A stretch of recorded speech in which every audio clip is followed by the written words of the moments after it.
নমস্কাৰ ছাত্ৰ ছাত্ৰীসকল, মই মৌচুমীয়ে তোমালোক সকলোকে মৌচুমী চেনেলটোলৈ স্বাগতম জনাইছোঁ।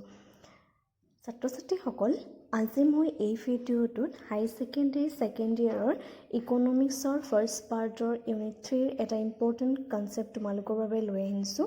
আৰু কনচেপ্টটো হৈছে সম উৎপাদন ৰেখা, আৰু যাক ইংৰাজীত আইচোকুৱেণ্ট বুলি কোৱা হয়। আহাচোন আজি আমি সম উৎপাদন ৰেখা কি সেই সম্পৰ্কে ভালদৰে জানি লওঁ।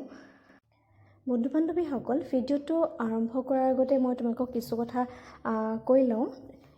ইয়াৰ আগত মই তোমালোকৰ বাবে নিৰপেক্ষ ৰেখা কি বা নিৰপেক্ষ ৰেখাৰ বৈশিষ্ট্য বা নিৰপেক্ষ ৰেখাডাল কিয়নো ডাউনৱাৰ্ড শ্লপিং হয় এই সম্পৰ্কে বা নিম্নগামী কিয় হয় এই সম্পৰ্কে কেইবাটাও ভিডিঅ' ইতিমধ্যে আপলোড কৰিছোঁ। তোমালোকে সেই ভিডিঅ'কেইটা চাই ল'বা, কাৰণ নিৰপেক্ষ ৰেখাৰ লগত সম উৎপাদন ৰেখাৰ যথেষ্ট পৰিমাণৰ মিল আছে। নিৰপেক্ষ ৰেখাত কি হয়, আমি বিভিন্ন ধৰণৰ দুটা দ্ৰব্য সামগ্ৰী জোঁট দেখুৱাওঁ আৰু দুটা বিকল্প দ্ৰব্য সামগ্ৰী আমি আচলতে জোঁট দেখুওৱা হয়, আৰু প্ৰত্যেকটো দ্ৰব্যৰ পৰা আমি কি হয় সমান পৰিমাণৰ সন্তুষ্টি পাওঁ। আৰু এটা অতিৰিক্ত গোট লাভ কৰিবলৈ হ'লে বা এটা অতিৰিক্ত দ্ৰব্য লাভ কৰিবলৈ হ'লে এটা অতিৰিক্ত দ্ৰব্য আমি ত্যাগ কৰিবলগীয়া হয়, যদিও কিন্তু প্ৰত্যেকটো বিন্দুৱে আমাক সমান পৰিমাণৰ সন্তুষ্টি প্ৰদান কৰে। এইখিনি কথা আমি নিৰপেক্ষ ৰেখাত পাইছিলোঁ। ঠিক আছে, এতিয়া আমি সম উৎপাদন ৰেখা যেতিয়া আলোচনা কৰিবলৈ আহিছোঁ, সম উৎপাদন ৰেখাটো সেই কনচেপ্টটো কিন্তু উৎপাদনকাৰী যিবিলাক উৎপাদনৰ উপাদান, সেই উৎপাদনৰ উপাদানবিলাকৰ বিভিন্ন ধৰণৰ জোঁট প্ৰয়োগ কৰাৰ ফলত কেনেকৈ সমান পৰিমাণৰ উৎপাদন লাভ কৰিব পাৰে সেই সম্পৰ্কে আমি আলোচনা কৰিম। আৰু ইয়াতো সেই উৎপাদনৰ উপাদানবিলাকৰ দুটা জোঁট আমি ল'ম। আমি এটা ল'ম মূলধন আৰু এটা ল'ম শ্ৰমিক। সেইখিনি হৈছে উপাদান, উৎপাদনৰ উপাদান। ঠিক আছে,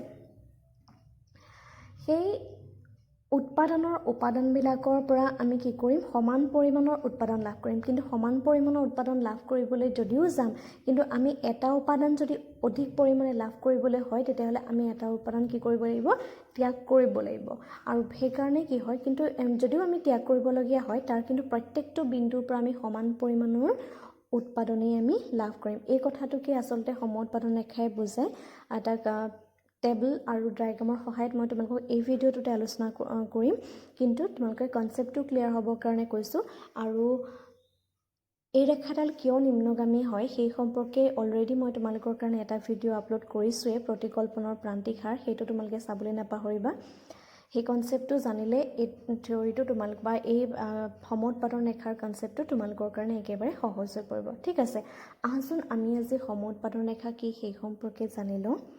যি ৰেখাই উৎপাদনকাৰীৰ উৎপাদনৰ উপাদানৰ বিভিন্ন জোঁট প্ৰয়োগ কৰাৰ ফলত সমান পৰিমাণৰ উৎপাদন লাভৰ ব্যাখ্যা দিয়ে, তাকেই সম উৎপাদন ৰেখা বুলি কোৱা হয়। আৰু এই সম উৎপাদন ৰেখাত কি হয়, যেতিয়া আমি বিভিন্ন ধৰণৰ জোঁটবিলাক লওঁ, মূলধন আৰু শ্ৰমিকৰ সেই উপাদানৰ জোঁটবিলাক লওঁ, তেতিয়া কি হয়, আমি এটা দ্ৰব্য অতিকে লাভ, অৰ্থাৎ আমি যদি অধিক পৰিমাণে মূলধন ব্যৱহাৰ কৰোঁ, আমি কি কৰিব লাগিব, শ্ৰমিক ত্যাগ কৰিব লাগিব। আমি শ্ৰম যদি বেছিকৈ বিচাৰোঁ, তেতিয়া আমি মূলধন ত্যাগ কৰিব লাগিব। অৰ্থাৎ এটা অতিৰিক্ত এককৰ কাৰণে আমি অতিৰিক্ত এটা একক আমি ত্যাগ কৰিবলগীয়া হয়। আৰু সেইকাৰণে এই যিডাল সম উৎপাদন ৰেখা হয়, সেই সম উৎপাদন ৰেখাডাল নিম্নগামী হয়। ঠিক আছে, ছাত্ৰ ছাত্ৰীসকল, এতিয়া আমি সম উৎপাদন ৰেখা কনচেপ্টটো এখন তালিকাৰ সহায়ত তোমালোকক ব্যাখ্যা কৰি দেখুৱাম, তেতিয়া তোমালোকৰ বুজিবলৈ আৰু সহজ হৈ পৰিব। ইয়াত মই উৎপাদনৰ গোটবিলাক লৈছোঁ ABCDE, আৰু ইয়াত শ্ৰম লৈছোঁ X আৰু মূলধন লৈছোঁ Y, আৰু মুঠ উৎপাদন বুলি ছাইডত আৰু এটা আছে।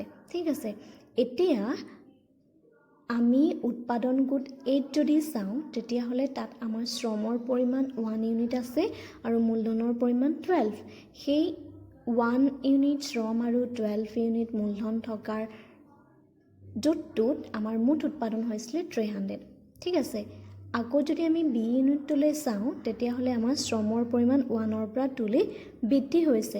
শ্ৰমৰ পৰিমাণ 1ৰ পৰা 2লৈ বৃদ্ধি হোৱাৰ লগে লগে মূলধনৰ পৰিমাণ আমাৰ 12ৰ পৰা 8লৈ হ্ৰাস পাইছে।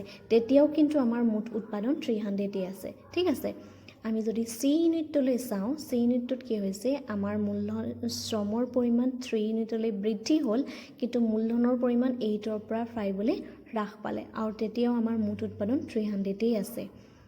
আকৌ যদি আমি ডিলৈ চাওঁ তেতিয়াহ'লে আমি দেখিম যে আমাৰ শ্ৰমৰ পৰিমাণ 3ৰ পৰা 4লৈ বৃদ্ধি হৈছে, কিন্তু মূলধনৰ পৰিমাণ 3ৰ পৰা 5লৈ হ্ৰাস পাইছে, আৰু তেতিয়াও আমাৰ মুঠ উৎপাদনৰ পৰিমাণ 300 আছে। আকৌ যদি আমি ই পইণ্টলৈ চাওঁ, ই পইণ্টত কি হৈছে, আমাৰ শ্ৰমৰ পৰিমাণ 4ৰ পৰা 5লৈ বৃদ্ধি হৈছে আৰু মূলধনৰ পৰিমাণ 3ৰ পৰা 2লৈ হ্ৰাস পাইছে, আৰু তেতিয়াও আমাৰ মুঠ উৎপাদন 300 আছে। ঠিক আছে, গতিকে এইটো কনচেপ্ট, এই কনচেপ্টটোৰ পৰা আমি এইটোৱে বুজিলোঁ যে সমুৎপাদন ৰেখা এটাত বিভিন্ন ধৰণৰ জোঁটবিলাক, মূলধন আৰু শ্ৰমৰ এই বিভিন্ন ধৰণৰ জোঁটবিলাক যদি আমি উৎপাদনৰ ক্ষেত্ৰত ব্যৱহাৰ কৰোঁ, সেই ব্যৱহাৰ কৰিলে আমাৰ কি হয়, সমান পৰিমাণৰ উৎপাদনেই দেখুৱায়। কিন্তু এটা কথা আমি ইয়াত মন কৰিছোঁ যে অতিৰিক্ত শ্ৰম লাভ কৰিবলৈ যাওঁতে অতিৰিক্ত পৰিমাণৰ আমি মূলধন উপাদানৰ পৰিমাণ ত্যাগ কৰিব লগা হৈছে। যদিও আমি এটা অতিৰিক্ত উপাদান লাভ কৰিছোঁ আৰু এটা অতিৰিক্ত উপাদান ত্যাগ কৰিছোঁ, তথাপিতো কিন্তু আমাৰ কি হৈছে, আমাৰ মুঠ উৎপাদনটো কি হৈছে, 300 আছে। এইটো সলনি হোৱা নাই। আচলতে নিৰপেক্ষ ৰেখাৰ লগত প্ৰায় গোটেইখিনি কনচেপ্টটো একে। ইয়াত খালি উপাদান লাগিব ন, আৰু তাত আমি দুটা বিকল্প দ্ৰব্যৰ ক্ষেত্ৰত লৈছিলোঁ, আৰু সেইটো কথা তোমালোকে মন দিবা। ঠিক আছে, আৰু সেইকাৰণে আচলতে এই চাৰ্টখন বা এই টেবুলখন যদি আমি এটা ডায়েগ্ৰামৰ সহায়ত পুট কৰোঁ, তেতিয়াহ'লে আমি দেখিম যে সমউৎপাদন ৰেখাডাল সদায় আমাৰ কি হ'ব, ডাউনৱাৰ্ড শ্লোপিং হ'ব, নিম্নগামী হ'ব, অৰ্থাৎ বাওঁ হাতৰ পৰা সোঁ হাতলৈ নিম্নগামী হ'ব।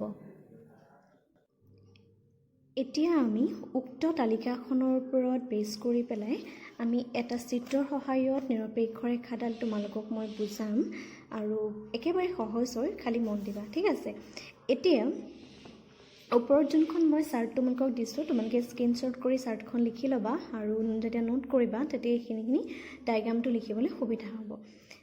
ইয়াত মই OX অক্ষত শ্ৰমিক লৈছোঁ আৰু OY অক্ষত লৈছোঁ মই মূলধন। ঠিক আছে, OXত শ্ৰমিক আৰু OYত মূলধন। যেতিয়া A, B, C, D, E এই গোটেইকেইটা ইউনিটে কি বুজাইছে, আমাৰ সমউৎপাদন ৰেখা অৰ্থাৎ আইচোপইণ্টটোকে বুজাইছে। ইয়াত আমি দেখিছোঁ এই গোটত যেতিয়া আমাৰ মূলধনৰ পৰিমাণ 12 আছিলে, 12ৰ সময়ত শ্ৰমিকৰ পৰিমাণ কিমান আছিলে, 1 আছিলে। ঠিক আছে, ইউনিট বিট কি হ'ল, যেতিয়া শ্ৰমৰ পৰিমাণ 1ৰ পৰা 2লৈ বৃদ্ধি হৈ গ'ল, 1ৰ পৰা 2লৈ বৃদ্ধি হৈ যোৱাৰ কাৰণে শ্ৰমৰ পৰিমাণ কি হ'ল, 12ৰ পৰা 8লৈ হ্ৰাস পালে।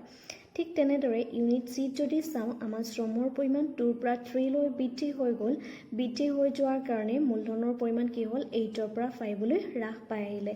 ঠিক তেনেদৰে আমি ডিত যদি চাওঁ, তেতিয়াহ'লে আমাৰ শ্ৰমৰ পৰিমাণ 3ৰ পৰা 4 ইউনিটলৈকে বৃদ্ধি হৈ গ'ল, কিন্তু মূলধনৰ পৰিমাণ 3ৰ পৰা 2লৈ কি হ'ল, হ্ৰাস 5ৰ পৰা 3লৈ হ্ৰাস পালে। ঠিক তেনেকৈ আমি যদি ইলৈ চাওঁ, ই পইণ্টত, তেতিয়াহ'লে আমাৰ শ্ৰমৰ পৰিমাণ 4ৰ পৰা 5লৈ বৃদ্ধি পালে, কিন্তু আমাৰ যোনটো মূলধনৰ পৰিমাণ 3ৰ পৰা 2লৈ হ্ৰাস পালে। এতিয়া আমি এটা কথা দেখিছোঁ যে যিমানেই অতিৰিক্ত একক আমি শ্ৰমিক লাভ কৰিবলৈ গৈ আছোঁ বা শ্ৰমিকৰ উপাদান আমি ব্যৱহাৰ কৰিছোঁ, সিমানেই অতিৰিক্ত একক আমি মূলধনৰ উপাদান কি কৰিছোঁ, ত্যাগ কৰিবলগীয়া হৈছে। ঠিক আছে, আৰু এই গোটেই কথাটোৱে আচলতে সমউৎপাদন ৰেখাই দেখুৱায়, আৰু সেইকাৰণেই সমউৎপাদন ৰেখাডাল নিম্নগামী হয়, কাৰণ এটা অতিৰিক্ত একক আমি লাভ কৰিবলৈ যাওঁতে এটা অতিৰিক্ত একক আমি ত্যাগ কৰিবলগীয়া হৈছে, সেইকাৰণেই সমউৎপাদন ৰেখাডাল আমাৰ কি হৈছে, নিম্নগামী হয়, আৰু উৎপত্তিস্থলৰ ফালে অৱতল হয়। এই কথাটো মনত ৰাখিবা, সেইটোৰ প্ৰধান বৈশিষ্ট্য। 1 নম্বৰ বৈশিষ্ট্যটো হৈছে সমউৎপাদন ৰেখা নিম্নগামী হয়, আৰু দ্বিতীয়টো হৈছে উৎপত্তিস্থলৰ ফালে কি হয়, উত্তল হৈছে। দেখিছানে কেনেকৈ উত্তল হৈছে, কাৰণ এটা অতিৰিক্ত একক আমি লাভ কৰিবলৈ যাওঁতে যিহেতু অতিৰিক্ত এটা একক আমি ত্যাগ কৰিব লগা হৈছে, সেইবাবে সমউৎপাদন ৰেখাডাল কি হয়, নিম্নগামী হয়। ছাত্ৰ ছাত্ৰীসকল, আজিলৈ এই ভিডিঅ'টো ইমানেই আছিলে। ইয়াৰ পিছত মই তোমালোকক সমউৎপাদন ৰেখাৰ বৈশিষ্ট্য সম্পৰ্কে অন্য এটা ভিডিঅ' আগবঢ়াম। আশা কৰোঁ তোমালোকে এই ভিডিঅ'বিলাক তোমালোকৰ বন্ধু বান্ধৱীসকলৰ মাজত শ্বেয়াৰ কৰিবা। আজিলৈ ভিডিঅ'টো ইমানেই, ধন্যবাদ।